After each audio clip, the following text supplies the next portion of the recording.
So, hello and welcome along to a very special edition of Isolation Interviews for Hospital Radio Reading and for my YouTube channel. I'm This is one of my neighbour specials. I love it when I get to do these, and today is no exception. I've got the fantastic guests, Alan Fletcher, Rebekah Elmaloglou, Lucinda Cowden. Welcome to you all. Thank you so much for giving up your time to talk to me. Thank you Enormous. so much for having us. Thank Pleasure. you.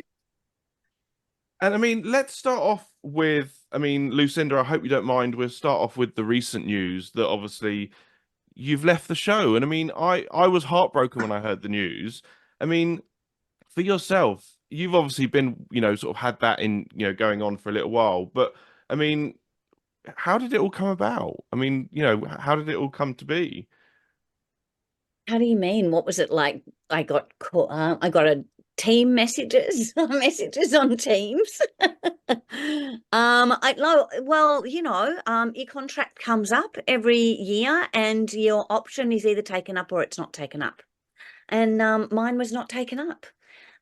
So that's pretty much how those things work, Matthew. It's kind of like and yeah, it's painful and you get a shock and you think you've done something wrong and it's kind of all of those things. But in reality, it's just the way that this business called show goes, really. You must have been so happy with the fan reaction to your character because she is a loved character. Everyone loves Mel. Oh, look, I tell you, I've been entirely overwhelmed today. Just completely taken me enormously by surprise. So I'm really moved by the reaction. It's been absolutely gorgeous. And sort of, for yourself, Alan, obviously, you've also recently seen the departure of Ryan as well. When you lose big characters, that must be quite hard for you as a cast to kind of get used to not having certain members around. Oh, it is. Although, I mean, it is fair to say that we all too tend to work to slightly different schedules. Um, we all have compulsory times away from the program for budgetary reasons. So, like I'm there only 32 weeks at the time of filming. So there are actually prolonged periods where you don't see people. So ironically, we lost Ryan, and that was very sad. And we had a big farewell for him. And then I went away for an entire term of Neighbours. And when I came back, guess who I should bump into directing some episodes. So, it's like in the Neighbours community, it's very sad to lose people, but kind of strangely in a way, we never really lose anybody. The possibility of a return is always there. And for yourself, Rebecca, you obviously, you get to work with these people sort of day in, day out, and you get to, have some amazing storylines. So, for yourself, working with the likes of, Ryan and obviously Lucinda and anyone who's gone on to leave the show, when you kind of have those final scenes, is that kind of a bit bittersweet, or what is it like when you have to sort of film those sort of farewell scenes? Look, I mean, it's terribly sad. You know, we like most employment workplaces, you grow to be very fond of people and forge incredibly tight friendships that can last forever. So, when you're losing someone, it's terribly sad, and I've been very fortunate to work with wonderful people, over the years on Neighbours. I mean, I've been there sort of, 11 years coming on to 12.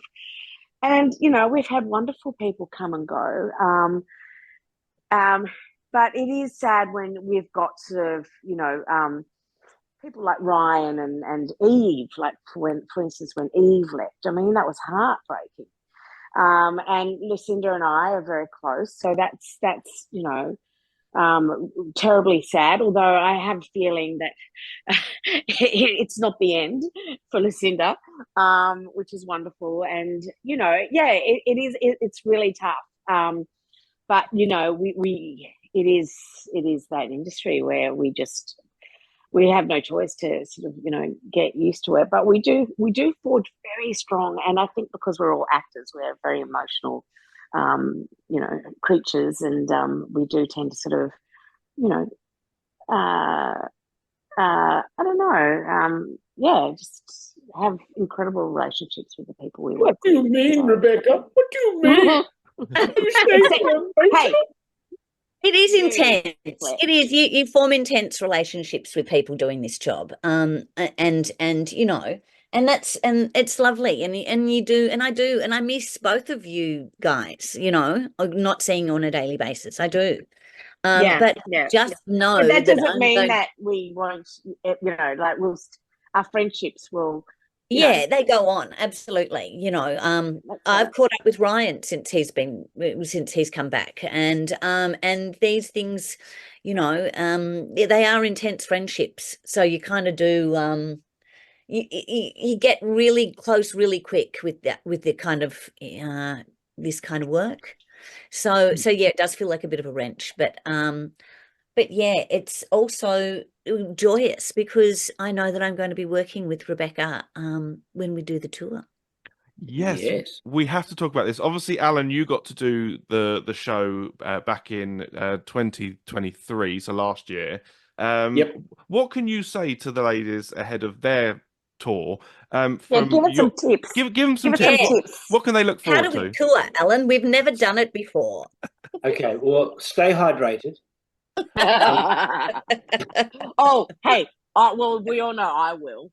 I think that won't be a problem for either Rebecca or I. The tour that we did back in 2023 was perhaps I think it's a little more. It was a little more arduous than this one. I think in the sense we did 15 dates, and they were we put any day that we had off, we were traveling. So I think this 40th anniversary tour has been really nicely structured. So I was talking to Rebecca about it the other day, and there are some days off. I mean, the days off always get filled with something, but hopefully people won't be worked into the ground.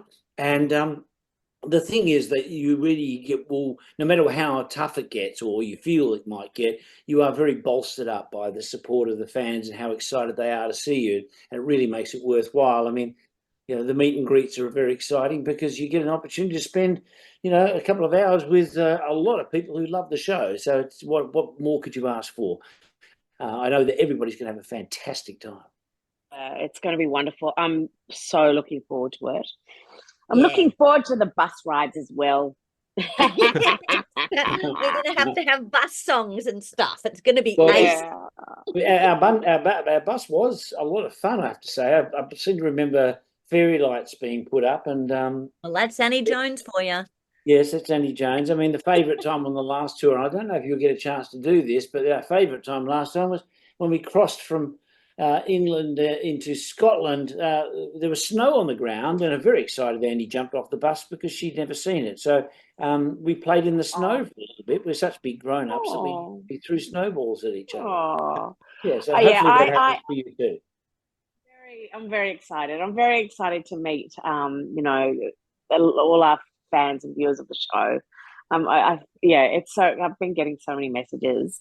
And Matthew will be seeing you hopefully at the Palladium. I'm going to be at the London show. I'm super excited to see you guys. And I'll And, get to meet you guys in person as well. Yeah, we'll get you to pop backstage after the show and say a quick hi, definitely. So make sure you email us before, don't worry. I will. Now the other thing we have to talk about as well is that, we talked about this last time we spoke, Rebecca, about the fact that the show maybe doesn't get quite as much praise in Australia and, obviously in the homeland, but the amazing response you get from the UK and obviously now America as well is loving the show. Yeah. It must be great, like you say, to actually meet the fans. And obviously I'm not saying there aren't fans in Australia, there are, but the show has always been a kind of a UK sort of show, if you know what I mean. That's it. I mean, look, we certainly don't get the recognition that, that we deserve from, our Australian media, unfortunately. And that's really disappointing. So I personally sometimes sort of struggle because we haven't got that connection with our fans yes, we do have our Australian fan base, and it's wonderful, and they're so wonderful. And people come up to me in the supermarket, and but I know that our core, our large fan base is in the UK.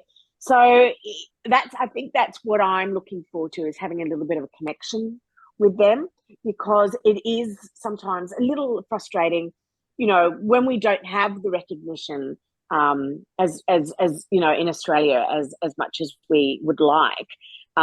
You sometimes sort of go, oh God. I mean, I'm just speaking for myself. I just sometimes get a little, Oh no, it totally, it feels why we work. We've got so many incredible people working on this show, smart, intelligent, professional, incredible people, cast and crew.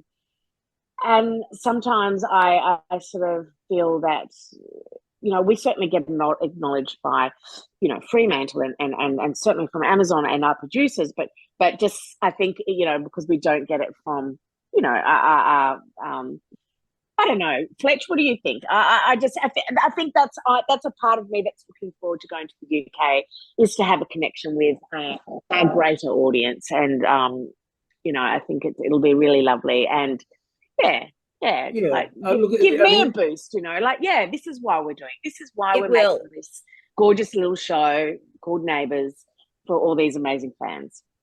Yeah, totally, and it isn't actually unusual for shows to have more popularity outside their country than in it. I mean, there are quite a few Australian shows that that is true. More popular outside. I mean, obviously, Prison Cell Block H was very popular in Australia, but it remained popular in the UK on Channel 4, and we've had wonderful shows like Water Rats, shot in Sydney, which became, I think it was shown in like 50 countries. So in a way, it's kind of nice to be in a program that exports to the world. And it opens up so many work opportunities, I can tell you, which is brilliant.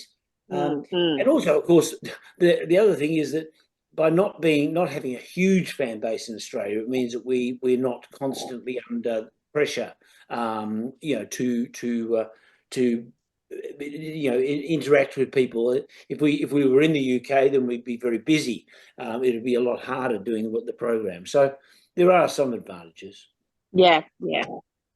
And I mean, we must talk about some of the amazing storylines recently. And let's start off with the recent Boylesque. And I mean, Lucinda, what an amazing performance you put on. What was that like? Wasn't she fantastic? I mean, that outfit as well was just amazing. I mean, wow is all I can say. And Matthew, just behind the scenes scoop, that she actually was late for work that day, so the outfit she was wearing is just her normal clothes. Oh.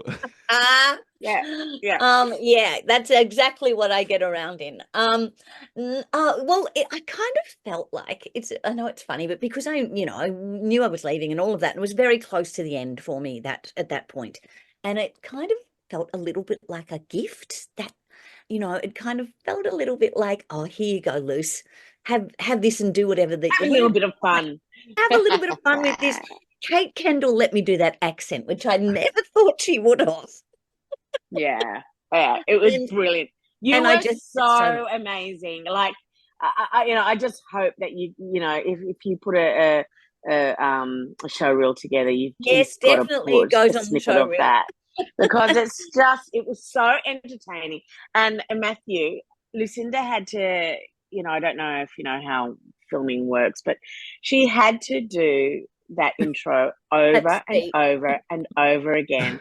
And I promise you, I get bored very easily, but with this, I really didn't. I loved every second of it. I brought her to tears in Flashback Week, but oh yeah, you did. Yeah. I brought everyone to tears in Flashback Week. Come on, let's get real here. Hey, I bore myself to tears. Don't worry. Don't we all, darling?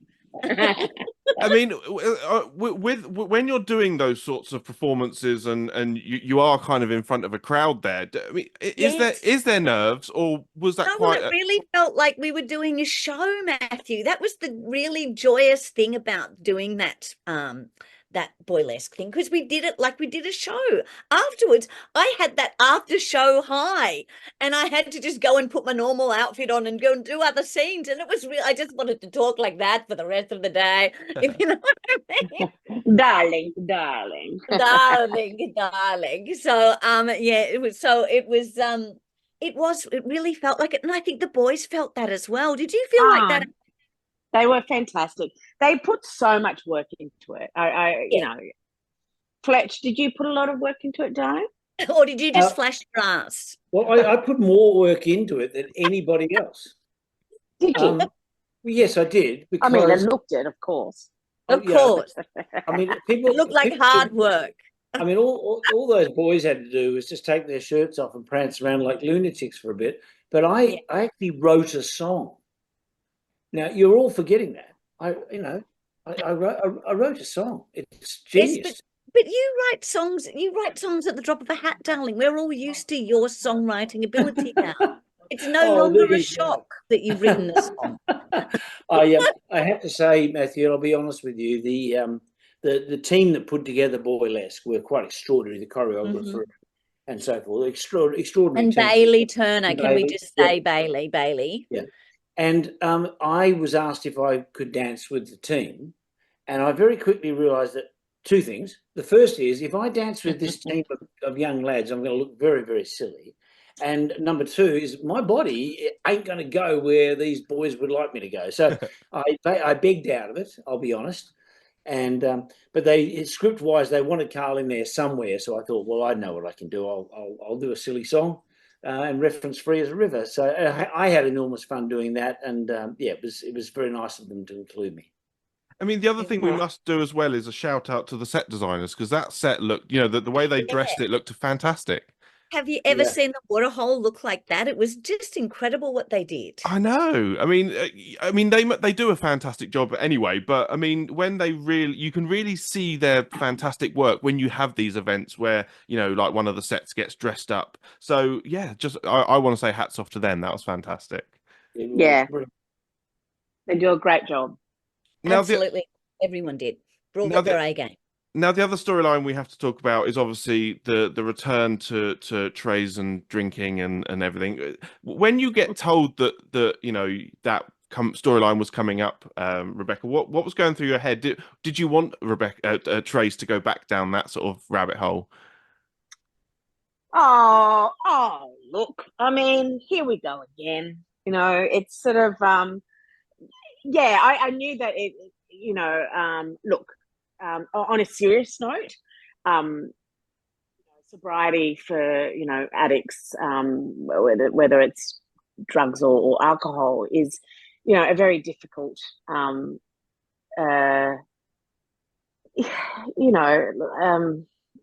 to lead, and it's terribly sad when people do fall off. So. Unfortunately for Therese, certain things trigger her to fall off the wagon. And unfortunately, I mean, this was a pretty big one. And so, no, look, I wasn't surprised at all. It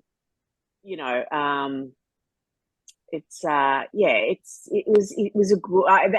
I find them a little bit fleeting, though. In the world of television, it's very strange when your character sort of goes off to rehab, and then the next day she's back and sitting at the bar with alcohol sort of all in front of her, and she's doing work. But that's the nature of television. But it's a very serious issue, and hopefully we sort of deal with it as best we can. And as real as we possibly can, because there are a lot of people out there that do struggle with alcoholism. Therese being, one of them. So, I really do enjoy doing those storylines. It's a lovely sort of challenge, and and it does see a sort of a weaker side of Therese. So, yeah. And the other thing we must talk about, Alan, I was going to come to you and talk about the fantastic Lucinda Armstrong Hall, who is just smashing it at the moment. You must be super Mm. proud of getting to work with her and kind of, the amazing performances she's giving at the moment. Well, I mean, pride is an understatement. I mean, a lot of people have said over the years, "Do you watch Neighbours?" And prior to the reboot, I didn't used to watch a lot of Neighbours. I'm going to be perfectly honest about that. There's no sort of surprise in that. I mean, we're all very busy, but since the reboot, I am devoted to it. I watch every second, and I watch it on Prime, and so I'm a little bit behind here in Australia, but Lucinda's work is just incredible. Well, both the Lucindas, the Outback series was some of the best TV we've ever made. And hats off to you, Elsie, as well for your Thanks, work in Sally. that. It was just remarkable. And the thing is that the one thing that Lucinda Armstrong Hall has been able to bring to the show is she has infected her own character with little touches and shades of her mother's character, Izzy, but still have its own completely independent nature. And when she gets into trouble, as she does all the time, you don't sit there and sort of go, "Oh, yeah, you're stupid" or something like that. It's just you have so much sympathy for her. You know, you sit there and go, "I get why this is happening," and it's really such a beautiful, sensitive portrayal, and she's a delight to work with. I mean, I still love the last time we spoke, Lucinda. You'd kind of given Holly and Melanie the Holony nickname. I think I would have loved to have seen more of them. That yourself and Lucy working together, because that would have been you were a sort of a great partnership on screen. Yeah. I agree. How can I write myself back in immediately? Yeah, no, I just adored working with Lucinda. She, as Fletch has so eloquently said, she's quite a force of nature, that one. And whatever you chuck at her, she chucks it right back at you. And so she's really fun to act with because she plays, and it's really light, and I just adored Holly and Melanie's relationship. I mean, the worst advice you could possibly get from either of them, and they were advising each other through some quite tricky things to navigate. So yeah, no, she's going to be. I mean, I just can't imagine what she's going to end up doing, if you know what I mean, because you see her at work and she's taking everything in. She's watching everybody's job she's looking at. And I think she's going to be, I don't know, I think she's going to be a tour de force, and whether she wants to direct or whether she just wants to continue acting, or whether she's going to do everything. She could be the She's next going to Margot Robbie. perhaps. Yes. Mm. And I mean, the other storyline I just want to touch upon is the Mr. Pooper storyline, which, I mean, Alan, when you first got told about that storyline, what was going through your head? Well, the thing is that if the writing department said, "Oh, this is the funniest story we've ever written. It's going to be amazing. It's going to be incredible." Lucy and I, of course, had to shoot, Lucinda and I had to shoot the sort of start of it when Carl had to rush off into the bushes. Well, Lucinda, I think you'd agree, the silliest day at work ever. It was I was saying I just did a big long interview, and I was saying that was one of the highlights. Was just riding around on that bike, those bikes with you, was just we just had so much fun doing Yeah. that. Well, Good anyone who Lord, knows, you were so hilarious that day, Fletch. lovely. I don't, my ribs were just, I was in so much pain after that day. It was just so, my whole face ached, my whole chest ached. You were absolutely hysterical. That's very kind. Well, we all know Fletch. Fletch will take it to the next level, of course. I do like to muck about a bit, as people know, and Really? my favorite stuff I've ever done on Neighbours has all been about mucking about. So yeah, we had a lot of fun. It'd be really lovely if the audience could see some of the shenanigans we get up to while we're filming some of this stuff. It's far more outrageous than the actual material. But yes, Dr. Pooper was an interesting time. But I did love it because it tested everybody's credulity, and very quickly became a bit of a moral thing, really. You know, was Carl prepared to accept the tag of Dr. Pooper in exchange for a very expensive bike? You know, things like this. It was quite delicious, and it also gave us the opportunity to bring in quite some lovely guest characters to work on it as well. And I mean, you know, getting to work in the Irene Rising as well, that's been a big part of the reboot. And obviously for you, Rebecca, that's kind of become your new sort of home, I imagine, the set. So Yes. getting to work more with the likes of Alan and Jackie must be great fun. Yes. Oh, look, it has been absolutely wonderful. I don't know if they feel the same about me. But look, Jackie and Fletch, they're both very, very, very close, dear friends. And of course, working with the two of them is just, you know, it's like it's you know, a workshop within itself. Like it's wonderful. It's amazing to witness, you know. But look, I'm not going to, you know, toot the horn too much while Fletch is listening. But it is an absolute, or toot his horn. I can't remember the saying, but Stop it. but but it's absolutely, such a joy. I'm loving every minute of it. And I'm also really thoroughly enjoying working with our older actors, who are our wonderful guests. It's, you know, if you'd said to me, you know, 5 years ago, you're going to be sort of not working at Lassiter's anymore or owning Lassiter's, you're going to be owning a retirement village. I mean, look, even when Jason Herberson sort of said, you know, you're going to own you're going to set up and develop a retirement village, I was like, oh yeah, cool. Thinking, oh yeah, it'll happen, but it will fall through. Blah blah blah. And now I'm actually come to the realization that this is actually ongoing. I actually do own a retirement village, and I'm actually really loving it, and really loving it. And as I said before, you know, we're working with such wonderful older actors, and you know, I'm working with Jax and Fletch, who are just a joy, and you know, I'm constantly learning off them. And they're, you know, they're always there to help me, because I still struggle even after 43 years. You know, it's a tough one. But you know, but I would also like to say that you know, I've had some full-on personal stuff happening in my life in the last sort of year or so, and it's been just so wonderful that I've happened to sort of have all my storylines with them, because I wouldn't have been able to get through it all without them. And it's been wonderful. So I'm loving it. I love it. Oh, and we have a laugh, don't we? Oh, do we what? I mean, try and slow us down. The poor first assistant directors and the directors are always saying, could you lot just settle down and stop mucking about so much and having fun, just so we can actually make the show. And you know, it's a huge part of it. We always talk about how much fun we have, Matthew, but I actually read this article recently about the importance of clowning, the importance in your life, in people's lives, of clowning around. And it's a kind of a salient lesson, because I think for all of us as actors on a show like Neighbours, all of us pretty much talk about Neighbours as being like a family.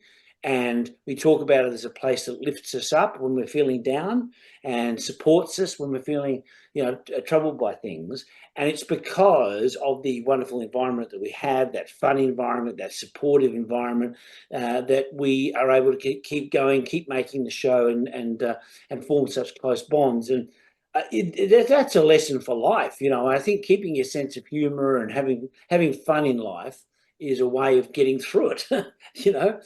So we're very blessed. Now, I just want to say to all three of you, thank you so much for giving up your time. This has been an absolute joy. People need to keep watching Neighbours. Here in the UK, it drops on Amazon Freevee Monday to Thursday from 7 a.m. So yeah, thank you so much. Bless you, Matthew. Thank you so much, Matthew. And listen, don't forget to email me. You know, about a week from the Palladium, and I'll make sure that we get to say hi after the show. Perfect. That'd be fantastic.